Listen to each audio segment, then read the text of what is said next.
Battlefield Doses Season 5, where we delve into the extraordinary stories of courage, honor, glory, and brotherhood. I am your host, Ria. As we celebrate 25th Kargil Vijay Diwas this year, we pay tribute to the brave heroes of Kargil War. आज हमारे साथ जुड़े हैं captain Rampal Yadav, जिन्हें मश्को valley की लड़ाई के लिए गैलेंट्री अवार्ड से सम्मानित किया गया था। आपका स्वागत है सर। तो आप अपने बारे में कुछ बताइए कि आपने कब सोचा कि आपको फौज में ही जाना है?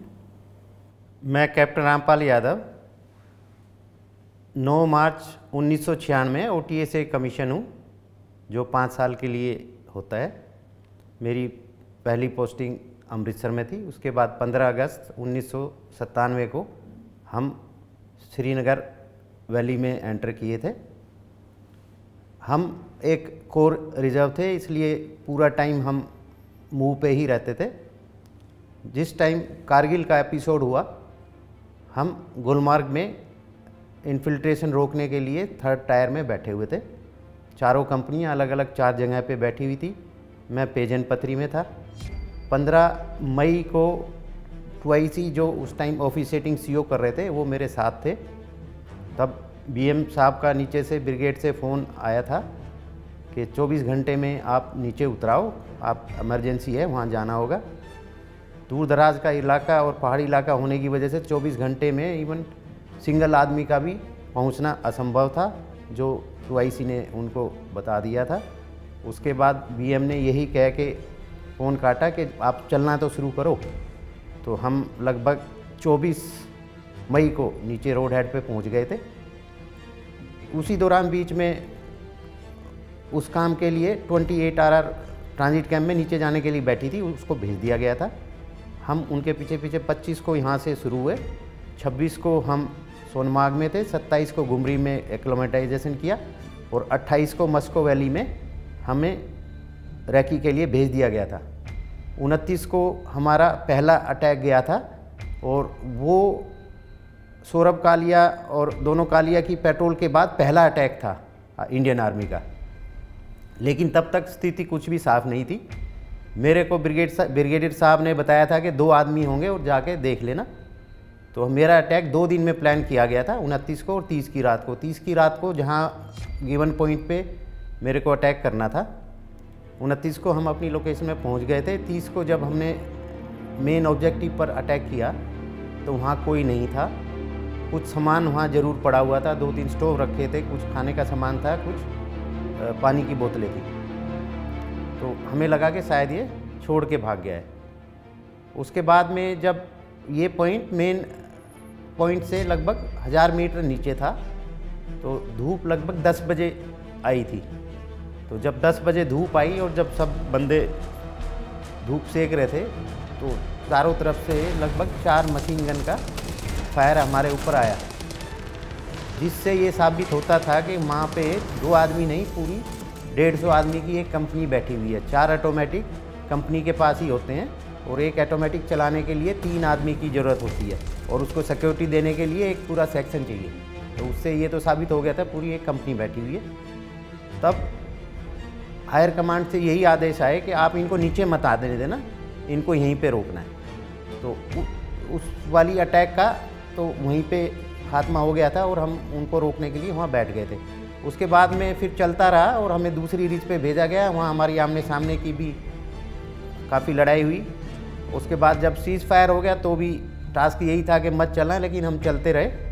और 24 जून की जो एक खबर थी BBC की कि 800 माइन पकड़ी हैं, वो हमने ही पकड़ी थी। उसके बाद में वहाँ से मेरा जो ओपोनेंट अल हुसैन था, उसकी डायरी भी पकड़ी गई थी। डायरी में काफ़ी कुछ विस्तार से उसने लिखा हुआ था। उसमें मुशर्रफ का दरबार होने की बात भी थी। उसमें 2 बार उन्होंने अटेम्प्ट करी थी जो पेट्रोल ने जाके हाजीपीर पास पे कब्जा करना था, लेकिन बर्फ़ ज़्यादा होने की वजह से दोनों की दोनों पेट्रोल उसकी पूरी तरह से वहीं गायब हो गई थी।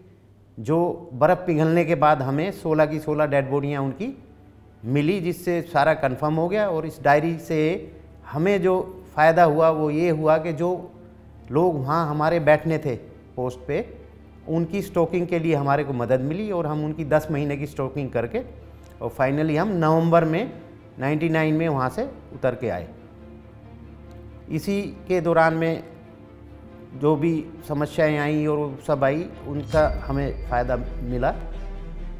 पाकिस्तान ने जो भी कुछ किया था, काफ़ी सारा उनका असला, वहाँ 5 करोड़ के आसपास का असला उस बेस में था। आज उस बेस का नाम चीमा बेस के नाम से है। यही बेस था जहाँ उसकी ब्रिगेड की लोकेशन होती थी, और इसी बेस में उन्होंने जो जनरल मुशर्रफ उनका दरबार लेके गए थे, वो इसी बेस में थे। इस बेस में 3 बटालियन का एडम बंदोबस्त होता था। सर, आपने जो गैलेंट्री अवार्ड जीता है उसके बारे में कुछ बताइए। मेंशन इन डिस्पैच एक गैलेंट्री अवार्ड होता है जो गैलेंट्री के लिए और उसमें गैलेंट काम करने के लिए दिया जाता है। जो 3 तारीख का ऑपरेशन था उसके लिए मेरे को दिया गया था। और जैसे हमने सुना है कि वहाँ पे कई सारी दिक्कतें आती थी, खाना नहीं पहुँच पाता था टाइम पे, वो आपका एक्सपीरियंस कैसा रहा? ये आपने दुखती रग पे हाथ रख दिया। ये सच्ची में सबसे बड़ी समस्या थी। ऊपर रीच पे होने से पानी भी नहीं था, और खाना भी ये कहिए कि हम 1 किलो शक्कर पारा समझते हैं, वो लेके चलते थे। अब जब लड़ाई चल रही है तो आपका पीछे से अम्युनिशन या राशन कब पहुंचेगा, कब नहीं पहुंचेगा, मेरे हाथ लगेगा या दुश्मन के हाथ लग जाएगा, ये कोई गारंटी नहीं होती है। तो शुरुआती उसमें ऐसा ही हमारे साथ भी हुआ। वो शक्कर पारे से ही काम चलता था। खाना, अम्युनिशन तो खैर हमारा ख़त्म नहीं हुआ था। खाना हमारे को चौथे दिन पहुंचा है फर्स्ट अटैक के बाद। तो लगभग 7 दिन में सबकी हालत ख़राब हो जाती है, और उसके बाद में भी वो पहुंचता था तो वो पता चला कि केरोसिन के कैन के साथ रख के आ गया, उसमें तो केरोसिन की बदबू आ रही है।